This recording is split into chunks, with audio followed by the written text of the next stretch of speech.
नमस्कार दोस्तों, मेरा नाम है सोनू और आप देख रहे हैं हार्डविन क्लासेस।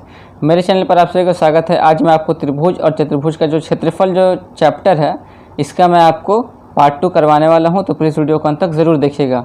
इसका मैंने कल आपको पार्ट 1 करवाया था। आई होप कि आपको कल का जो मैंने कल जो समझाया था सभी फार्मूला और इम्पॉर्टेंट डेफिनेशन, आई होप कि आपको अच्छे से सभी समझ में आ गए होंगे। तो चलिए फ्रेंड्स, आज से हम लोग अपना क्लास स्टार्ट करते हैं क्वेश्चन बनाने का। तो आज मैं 4 क्वेश्चन लेकर के आया हूँ, ठीक है। और इसी प्रकार से क्रम चलता रहेगा कि डेली मैं आपको कम से कम 4 से 5 क्वेश्चन डेली करवाता जाऊंगा, इंपॉर्टेंट, और वो सभी आपके एग्जाम के पॉइंट ऑफ व्यू से बहुत ही इंपॉर्टेंट रहेगा। चलिए फ्रेंड्स, आज की क्लास हम लोग स्टार्ट करते हैं। तो ये देखिए, हमारा फर्स्ट क्वेश्चन है। क्या बोला जा रहा है कि बोटैनिकल गार्डन के एक तालाब में कमल के फूल का ऊपरी भाग जल तल से 2 सेंटीमीटर ऊपर था। हवा के झोंके से फूल का ऊपरी भाग 15 सेंटीमीटर दूर जाकर जल तल में मिल जाता है, तो तालाब की गहराई बताइए। अब आप बोले कि ये क्या लिखा हुआ समझ में नहीं आ रहा। तो एक बात मैं आपको बता दूं फ्रेंड्स कि इस सवाल को बनाने के लिए ना मैं थोड़ा सा ड्राइंग बनाता हूं, तो आपसे थोड़ा सा ध्यान से समझिएगा। तो आप इसको थोड़ा ऐसे समझिए कि ये हिस्सा जो है हमारा, ठीक है, ये हो गया हमारा ए, ये हो गया बी और ये हो गया सी। अब यहाँ पर आप थोड़ा ध्यान से समझिएगा फ्रेंड्स, ये वाला जो हिस्सा है हमारा, ठीक है, ये जो हमारा ए बी हिस्सा है वो क्या है, तो ये हमारा जल के नीचे का हिस्सा है, ठीक है। ये हमारा ए बी हिस्सा क्या है, तो ये हमारा जल के नीचे का हिस्सा है, ठीक है। जो यहाँ पे बोल दिया गया कि जल तल से 2 सेंटीमीटर ऊपर था कमल का फूल। तो ये हमारा कमल का फूल जिस हिस्सा में, अब देखिए कमल का फूल तो पानी में भी तो है ना, उसका जड़ तो पानी में ही है कमल का फूल का। तो ये वाला हिस्सा जो है हमारा ए बी जो हिस्सा है वो कहाँ है, तो हमारा जल में है। ए बी हिस्सा कहाँ है, तो ये जो हमारा ए बी हिस्सा है ये कहाँ पर है, तो ए बी हिस्सा जो है ये जल में है, ठीक है, ये जल में है। और जो बी सी हिस्सा है वो क्या बोला जा रहा है कि हवा के झोंके से नहीं, ये हिस्सा इसका जल तल से 2 सेंटीमीटर ऊपर था। तो ये तो हिस्सा इसका ये जो हिस्सा है इसका बस यहाँ पे तो आके ख़त्म हो जाता है। अब ये 2 सेंटीमीटर इसका जो हिस्सा था ये थोड़ा सा ऊपर था, वही हो गया यहाँ पे बी सी। यानी कि बी सी हिस्सा यहाँ पे क्या हो गया, तो ये हो गया यहाँ पे जल तल से ऊपर, ठीक है, ये हो गया जल तल से 2 सेंटीमीटर ऊपर। इसका ये हो गया यहाँ पे कि जल तल से 2 सेंटीमीटर ऊपर था, ठीक है। अब बोल रहा है कि हवा के झोंके से फूल का जो ऊपरी भाग है वो 15 सेंटीमीटर दूर जा कर के जल तल से मिल जाता है। अब देखिए ये तो हमारा जल तल ही है। अब हमारा ये जल तल बोलिए, या फिर आप यहाँ से एक लाइन खींच दीजिए, स्ट्रेट लाइन, तो ये भी हमारा एक जल तल ही कहलाएगा ना। तो ये हमारा कितना दिया हुआ है, तो ये दिया हुआ हमारा 15 सेंटीमीटर, ठीक है। और जो ये वाला हिस्सा जो हमारा बी सी है, यही हिस्सा टूट करके क्या होता है, जा कर के जल तल में मिल जाता है, मतलब यहाँ पे आकर के ये मिल जाता है। अब इसी हिस्सा को हम लोग टोटल को इस प्रकार से दर्शाया है यहाँ पे ऐसे। तो ये हो गया हमारा क्या कि x+2 हो जाएगा। ये x+2 क्यों हो जाएगा, क्योंकि इस x+2 में हमारा एक ये भी है जो जल तल के जो नीचे का हिस्सा है और जल तल के जो ऊपर का हिस्सा है, इस दोनों हिस्सा को मिला करके ही हमारा यहाँ पर इसको एक दिखाया गया x+2 के रूप में, ठीक है फ्रेंड्स। मतलब यहाँ पर आपको क्या पता चल जा रहा, ये हमारा D हो गया। तो यहाँ से हमारा देखिए ए बी बी सी, यहाँ पर देखिए ए बी हिस्सा जो जल तल के नीचे है। अब जो हिस्सा जो हमारा जल के नीचे है, मतलब कि जो जल तल के जो नीचे है वही तो हमारा गहराई होगा ना, जाहिर सी बात है यही हमारा गहराई होगा। यानी कि तालाब की गहराई बताइए, तो यही पर इसी प्रकार से हमारा यही एक गहराई कहला जाएगा, जाहिर सी बात है। अब यहाँ पर क्या है, अब देखिए जो हमारा ए डी है, ये ए डी हमारा आया है ए सी से, ठीक है। ये जो हमारा ए डी आया है वो कहाँ से आया है, तो ये आया है ए सी को लेकर के। अब ये ए सी क्या है भाई, तो ए सी देखिए A B plus B C करेंगे तभी हमारा ये ए सी आएगा, और वही हमारा ए डी हो गया, ठीक है। अब हम लोग को जल के तालाब की गहराई निकालना है। गहराई क्या है हमारा फॉर्मूला, तो ये देखिए हमको ये x निकालना है। कैसे निकलेगा, तो आपको यहाँ पे चलना पड़ेगा क्या कि समकोण त्रिभुज ए बी डी में। जब आप समकोण त्रिभुज ए बी डी में लेकर के चलते हैं ए बी डी में, और जब इसको सॉल्व करते हैं तो आपका यहाँ से इसका मान निकल जाता है। कैसे निकलेगा, तो देखिए यहाँ से ये हमारा सूत्र बन गया कि ए डी स्क्वायर बराबर क्या हो जाएगा, तो A B square plus B D square, ठीक है। अब हमारा ए डी स्क्वायर क्या हो जाएगा, तो x+2 का स्क्वायर ये हो गया। ए बी स्क्वायर हमारा दिया हुआ x का स्क्वायर, और जो हमारा बी डी स्क्वायर है हमारा देखिए बी डी स्क्वायर कितना दिया है, 15 दिया है। तो यहाँ पे ये हो जाएगा हमारा 15 का स्क्वायर। अब सबको तोड़ करके x का मान निकाल लेते हैं, तो ये हो जाएगा x स्क्वायर प्लस ये हो गया 4x प्लस ये हो गया 4, यहाँ से हो गया x स्क्वायर और ये हो गया क्या 225। अब यहाँ से देखिए ये दोनों कट गया, तो यहाँ से क्या आ गया हमारा 4x बराबर ये हो गया 225 माइनस 4, यानी यहाँ से क्या हो गया, तो ये हो गया हमारा 221 हो गया। और जब यहाँ पे हम लोग जब x का मान निकालेंगे तो क्या हो जाएगा 221/4, कट के कितना आएगा फ्रेंड्स, तो ये आ जाएगा हमारा 55.25, ठीक है, इतना सेंटीमीटर। तो इसका आंसर क्या हो जाएगा कि इतना सेंटीमीटर क्या था, तो यही था इसका तालाब की गहराई। ठीक है, यही था इसका क्या, तालाब की गहराई। आई होप कि आपको ये क्वेश्चन अच्छे से समझ में आ गए होंगे। ठीक है फ्रेंड्स, अब चलते हैं आज के सेकंड नंबर क्वेश्चन की तरफ। तो ये देखिए फ्रेंड्स, हमारा सेकंड नंबर क्वेश्चन है कि समकोण समद्विबाहु त्रिभुज के कर्ण की लंबाई इतना दिया हुआ है, तो उस क्षेत्र का क्षेत्रफल ज्ञात करें। तो सबसे पहले क्या बोला गया, समकोण त्रिभुज का नाम लिया, समकोण समद्विबाहु। तो पहले समकोण बनाते हैं, ये देखिए हमारा हो गया समकोण त्रिभुज। ठीक है, इसका एक नाम दे देते हैं ABC। और यहाँ पे जो कर्ण है, कर्ण कितना दिया है, तो ये दिया हुआ हमारा कि 12√2 सेंटीमीटर। अब यहाँ पर क्या बोला गया है फ्रेंड्स कि समद्विबाहु। समद्विबाहु मतलब कि जिसका दो भुजा बराबर होता है, मतलब इसका बचा क्या, तो एक भुजा बच गया इसका AB बच गया समकोण त्रिभुज का, और एक भुजा बच गया BC। मतलब इसका ये दोनों भुजा आपस में बराबर होना चाहिए, यानी कि एक से यहाँ पे इसको मान लेते हैं। मतलब यहाँ पे क्या कि यहाँ पर AB हिस्सा और जो BC भुजा जो है, दोनों हमारे क्या होना चाहिए, दोनों को हम लोग एक से मान लेते हैं, इतना माना। तो ये हिस्सा जो है आपस में क्या होना चाहिए, बराबर होना चाहिए। ठीक है, क्यों, क्योंकि यहाँ पे पहले सवाल में बोल दिया गया है कि समकोण समद्विबाहु त्रिभुज। तो ये हमारा समकोण त्रिभुज तो हम लोग बना दिए। अब यहाँ पे समद्विबाहु बोल रहा है, समद्विबाहु मतलब कि जिसका दो भुजा आपस में बराबर हो। तो इसका देखिए दो भुजा भी आपस में बराबर हो गया। अब यहाँ पे क्या करते हैं, अब यहाँ पे इसका बोला गया क्षेत्रफल निकालने के लिए।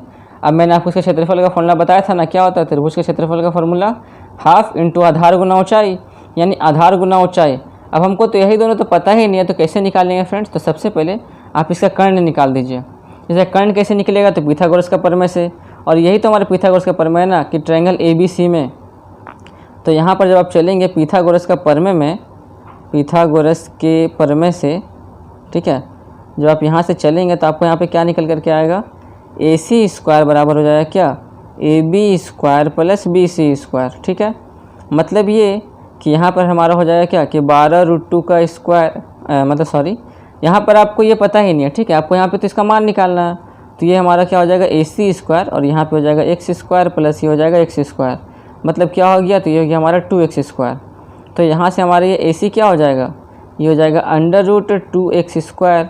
तो यहाँ से हमारा सिर्फ x बाहर निकलेगा, तो क्या बचेगा, x√2 बचेगा। ठीक है, अब इसको हम लोग कंपेयर करेंगे यहाँ से। कैसे कंपेयर करेंगे, ये देखिए यहाँ पे हमारा AC कितना आया, तो ये आ गया x√2, और यहाँ पे हमारा पहले से AC कितना दिया हुआ है, इतना दिया हुआ है। तो जब हम लोग यहाँ पे प्रश्नानुसार करते हैं तो हमको यहाँ से देखिए मान मिल जाएगा, x का मान। यही तो हम लोग को चाहिए ना, सबसे पहले तो हम लोग को x का मान ही चाहिए, उसके बाद ही तो हम लोग उसका क्षेत्रफल निकाल सकते हैं। तो यहाँ से देखिए x√2 को हम लोग तुलना कर दिए किसी के साथ, इसका जो कर्ण दिया हुआ 12√2 से कर दिए। अब यहाँ से हमारा ये √2 और ये √2 कट गया, क्या बचा, तो ये बचा x, और यही हमारा हो गया x बराबर क्या, 12 हो गया। तो यहाँ से हमको ये पता चल गया कि ये भी हमारा 12 सेंटीमीटर हो गया, और ये भी हमारा क्या हो गया, 12 सेंटीमीटर हो गया। ठीक है, ये समझ में आ गया। अब बोला इसका क्षेत्रफल निकालने। तो मैंने तो आपको समझाया था कल ही कि त्रिभुज का जो क्षेत्रफल का फॉर्मूला होता है वो क्या होता है, तो वो होता है हाफ इंटू आधार इंटू क्या, ऊंचाई होता है। ठीक है, तो ये हो गया हाफ। अब आधार तो हमारा नीचे वाला हिस्सा होगा, यानी ये, यानी कि 12 दिया हुआ है, और जो ऊंचाई है वो भी हमारा देखिए 12 दिया हुआ है, ये वाला हिस्सा। अब यहाँ पे काट दीजिए तो क्या हो जाएगा, 2 6 के 12, और यहाँ से आंसर क्या आ जाएगा, आंसर तो ये हो जाएगा हमारा 72 वर्ग सेंटीमीटर। ठीक है फ्रेंड्स, बस यही हमारा आंसर हो जाएगा। तो आई होप कि आपको ये क्वेश्चन भी अच्छे से समझ में आ गए होंगे। अब चलते हैं आज के थर्ड नंबर क्वेश्चन की तरफ। ठीक है फ्रेंड्स, तो ये देखिए ये हमारा थर्ड नंबर क्वेश्चन है आज का। क्या है कि हमारे त्रिभुजाकार पार्क के तीनों किनारों की लंबाइयाँ हैं, देखिए दे दिया गया 65 मीटर, 70 मीटर और 75 मीटर। तो सबसे लंबे किनारे से विपरीत शीर्ष बिंदु की दूरी क्या होगी, ज्ञात करें। अब यहाँ पे सबसे लंबा किनारा हमारा कौन सा है, तो सबसे लंबा किनारा देखिए यही है, 75 मीटर तो सबसे लंबा है ना। तो इससे हमको दूरी पूछा जा रहा है, तो ये कैसे निकलेगा फ्रेंड्स। सबसे पहले आप ये समझिए थोड़ा सा यहाँ पे कि त्रिभुजाकार पहले बता दिया है। त्रिभुजाकार पार्क का मतलब समझिए कि हमारा एक त्रिभुज है, और त्रिभुज का ये तीनों भुजा की लंबाई दिया हुआ है। आपको यहाँ पे क्या दिखाई दे रहा है, कुछ आपको कुछ अलग दिखाई दे रहा है क्या, कि तीनों भुजा का जो लंबाई दिया है 65, 70 और 75 मीटर, तीनों तो हमारा अलग अलग है, तीनों तो एक जैसा तो नहीं है हमारा। तीनों में हमारा दो भी एक जैसा नहीं है कि हम लोग यहाँ पे समद्विबाहु बोल सकते हैं। तीनों भुजा तो हमारा क्या अलग अलग माप का है। तो यहाँ पे हम लोग क्या बोलेंगे, हम लोग यहाँ पर बोलेंगे विषम बाहु। विषम बाहु मतलब जिसका तीनों भुजा आपस में बराबर न हो। ठीक है, जिसका तीनों भुजा आपस में बराबर न हो उसको हम लोग कहते हैं विषम बाहु। और विषम बाहु का यहाँ पे ये हमारा तीनों भुजा दे दिया गया। तो हमको यहाँ पे निकालने बोल रहा है कि सबसे क्या है कि सबसे लंबे किनारे से विपरीत शीर्ष बिंदु की दूरी क्या होगी। तो ये कैसे निकलेगा फ्रेंड्स, इसको निकालने के लिए आपको सबसे पहले क्षेत्रफल निकालना होगा, तब जा करके मैंने आपको जो लास्ट में जो फार्मूला बताया था, सबसे लास्ट फार्मूला, उसके हिसाब से आप बनाएंगे तो ये आपका बन जाएगा। चलिए मैं आपको बताता हूँ कि ये सवाल कैसे बनाते हैं। तो सबसे पहले क्या करेंगे, इसका हम लोग को निकालना पड़ेगा त्रिभुजाकार पार्क का अर्ध परिसीमा। ठीक है, तो हम यहाँ पे आप लिखिएगा कि त्रिभुजाकार पार्क की अर्ध परिसीमा बराबर, ठीक है, यहाँ पे आप लिखिएगा कि त्रिभुजाकार पार्क की अर्ध परिसीमा बराबर, यहाँ पे क्या हो जाएगा, यहाँ पे तीनों भुजा को आपस में जोड़ करके भाग कर देंगे 2 से। अब यहाँ पर मैंने इसलिए नहीं लिखा फ्रेंड्स, क्योंकि देख लीजिए जगह बस छोटा सा ही जगह है और इसी में मैं आपको समझाऊंगा, ठीक है, इसलिए मैंने नहीं लिखा। तो मैं आपको जो जैसे बता रहा हूँ आप वहाँ पे से करिएगा तो आपका मार्क्स अच्छा आएगा। यहाँ पे लिखिएगा क्या कि त्रिभुजाकार पार्क का अर्ध परिसीमा बराबर क्या हो जाएगा, एस इंटू इतना हो जाएगा 65 + 70 + 75 बटा में हो जाएगा 2, जोड़ने पे कितना आएगा हमारा, तो 5 5 10 हो गया 0, फिर 7 7 14 6 हो जाएगा 20 यानी यहाँ पे क्या हो जाएगा 20 और 21 हो जाएगा 10 का, तो यह हो गया 210 बटा 2। जब इसको काटेंगे तो हमारा क्या आएगा, तो यह आ जाएगा हमारा 105 मीटर। ठीक है, ये हमारा देखिए एक पता चलिए 105 मीटर। अब यहाँ से इसका क्षेत्रफल निकाल देंगे, त्रिभुजाकार पार्क का क्षेत्रफल बराबर क्या हो जाएगा ये, तो मैंने आपको ये फॉर्मूला बताया था ना कि S × S - A × S - B × S - C, ये कब होता है, ये फार्मूला हमारा तभी लगता है जब हमारा त्रिभुज का जो सभी भुजा है आपस में एक समान ना हो, सब भुजा आपस में अलग अलग हो दिखने में। ठीक है, अब हमारा S तो हमारा 105 दिया हुआ है, ये हो गया। अब ये जो हमारा ABC क्या है, तो ये ABC यही है कि 65 70 75, तो इतना हो जाएगा 105 माइनस इतना, फिर हो जाएगा 105 माइनस 70, और फिर क्या हो जाएगा हमारा यहाँ पे, तो 105 माइनस ये हो जाएगा 75। ठीक है, अब यहाँ देखिए ये हो गया 105 और यहाँ पे क्या हो जाएगा, घटाएंगे तो ये हो गया इतना, और 10 में 6 गया तो क्या बचेगा, 4 बचेगा, तो हमारा ये हो गया। यहाँ पे कितना बचा, 5 हो गया, और ये हो जाएगा क्या 35, और यहाँ से क्या बचा, तो ये हो गया हमारा कितना, ये हो गया 0, और यहाँ पे क्या हो जाएगा, तो ये बचेगा 30, तो ये हमारा देखिए 30 बचा। अब इसको जब आप सॉल्व करेंगे ना फ्रेंड्स, अब देखिए मैं इसको थोड़ा सा सॉल्व करके आपको दिखा देता हूँ। 3 × 5 = 15, 15 × 7 = 105। अब इसका लसापन निकालेंगे तो आपको सॉल्व हो जाएगा। ठीक है, इतना हो गया। फिर क्या हो जाएगा, 2 दूना 4, 4 दूना 8, 8 5 ये देखिए 40 का हो गया। 35 का क्या हो जाएगा, तो ये हो जाएगा 5 7 35, और इसका क्या हो जाएगा, तो इसका हो जाएगा हमारा 2 3 6 और 6 5 30, देखिए हो गया। अब इसको तो आपको निकालने तो आपको अच्छे से आता ही है। यहाँ देखिए हमारा 2 कितना, 4 ठो दिया हुआ है, तो हम लोग यहाँ से 2 ठो निकालेंगे। 3 हमारा देखिए 2 ठो दिया हुआ है, एक ये और एक ये, तो हम लोग यहाँ से 1 3 निकालेंगे। हमारा 5 भी देखिए 4 ठो दिया हुआ है, 1 2 3 और एक ये 4, तो हम लोग यहाँ से 2 ठो निकालेंगे। और 7 हमारा कितना, 2 ठो दिया है, तो हम लोग यहाँ से एक 7 निकालेंगे। जब इसको गुना करेंगे तो कितना आएगा, 2 दूना 4, 4 3 12, 12 5 60, 60 5 कितना 300, 300 5 कितना हो जाएगा 2100, तो हमारा क्या हो जाएगा यहाँ से 2100 वर्ग मीटर। तो ये हमारा सिर्फ क्या निकला, क्षेत्रफल निकला। लेकिन आपसे यहाँ पर ये बोल रहा है कि सबसे लंबे किनारे से विपरीत शीर्ष बिंदु की दूरी क्या होगी। तो इसका फॉर्मूला हमारा देखिए ये होता है, सबसे पहले आप यहाँ पे लिख दीजिएगा कि सबसे लंबे किनारे, मतलब जो आपको सवाल में पूछा गया ना फ्रेंड्स, आप वो यहाँ पे लिख दीजिएगा दूरी तक, ये आपको हो गया लाइन।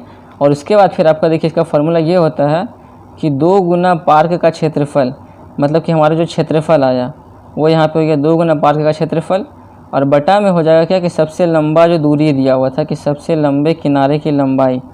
ठीक है, नीचे क्या हो जाएगा कि सबसे लंबा किनारा जो है वो हो जाएगा हमारा यहाँ पे सबसे लंबे किनारे की लंबाई। तो कितना हो जाएगा फार्मूला, तो 2 गुना यहाँ पे क्या हो गया, क्षेत्रफल हमारा कितना आया 2100 आ गया। और सबसे लंबा किनारा कौन सा था, तो 75 मीटर था ना, वहाँ पे कितना था 65 70 और 75 था, तो सबसे बड़ा हमारा 75 ही है।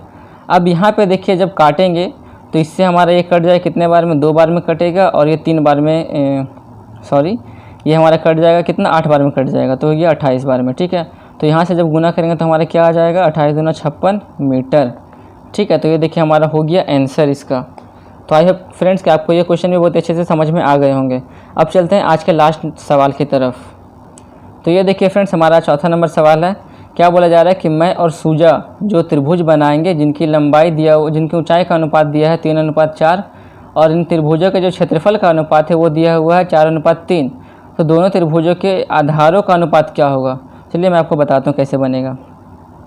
इसका ऊंचाई का अनुपात दिया गया है, तो इसका ऊंचाई पहले हम लोग मान लेते हैं। इसका देखिए ऊंचाई कितना हो जाएगा, एक हो जाएगा 3x और एक क्या हो जाएगा, तो एक हो जाएगा हमारा 4x। ठीक है, ये देखिए 2 ठो दिया है 3 और 4, तो हम लोग यहाँ पर x अपने से बैठा दिए, x मान लिए, तो यहाँ से एक हमारा हो गया ऊंचाई क्या 3x और दूसरा ऊंचाई क्या हो गया 4x हो गया।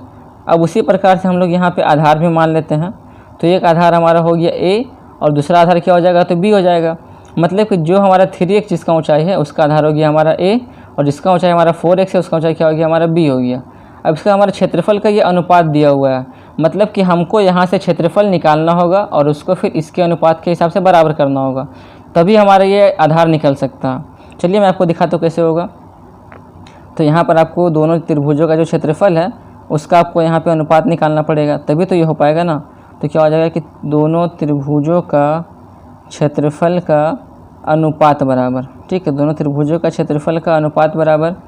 तो ये क्या हो जाएगा हमारा हाफ इंटू आधार। आधार कितना है पहले का, तो a है, और ऊंचाई कितना दिया है पहले का, तो 3x हो गया। अनुपात दूसरा में क्या हो जाएगा, तो ये भी हो जाएगा हाफ। फिर यहाँ पे देखिए दूसरा का आधार हो गया b और ऊंचाई कितना है, तो 4x।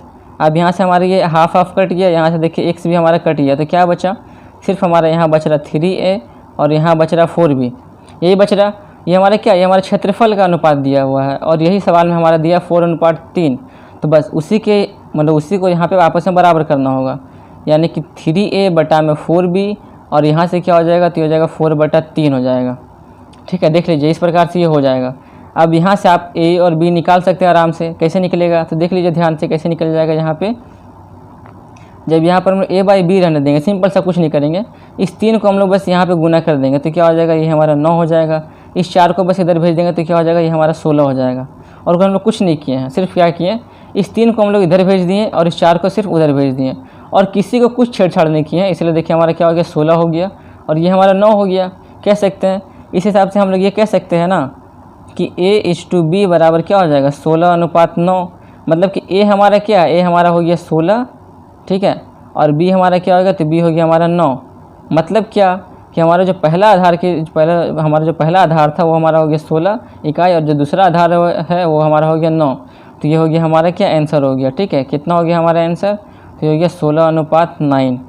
ठीक है फ्रेंड्स, तो आई होप कि आपको आज का वीडियो बहुत ही अच्छा लगा होगा और आपको हर एक क्वेश्चन बहुत ही अच्छे से समझ में आ गए होंगे। तो चलिए फ्रेंड्स, अब मैं रखता हूँ। अब मैं आपको मिलता हूँ कल एक नए पार्ट के साथ, जो कि आपका पार्ट 3 होने वाला है। तो प्लीज़ वीडियो को अंत तक कल का भी ज़रूर देखिएगा, ताकि आपको हर एक क्वेश्चन बहुत अच्छे से समझ में आ जाए। और एक बात मैं आपको बता दूं फ्रेंड्स कि ये चैप्टर आपका बहुत ही बड़ा है, इसीलिए मैंने डिसाइड किया कि मैं बस डेली आपको 4 से 5 क्वेश्चन इंपॉर्टेंट वाला ही करवाऊँगा, ताकि आपको उतना पढ़ने की ज़रूरत ही ना पड़े, बेकार का सवाल भी बनाने का आपको ज़रूरत ना पड़े और सभी इंपॉर्टेंट क्वेश्चन ही आपको आप बनाएं, ताकि आप एग्ज़ाम में अच्छे मार्क्स ला पाए कम मेहनत से भी। ठीक है फ्रेंड्स, अब मैं आपको मिलता हूँ कल एक नए पार्ट के साथ।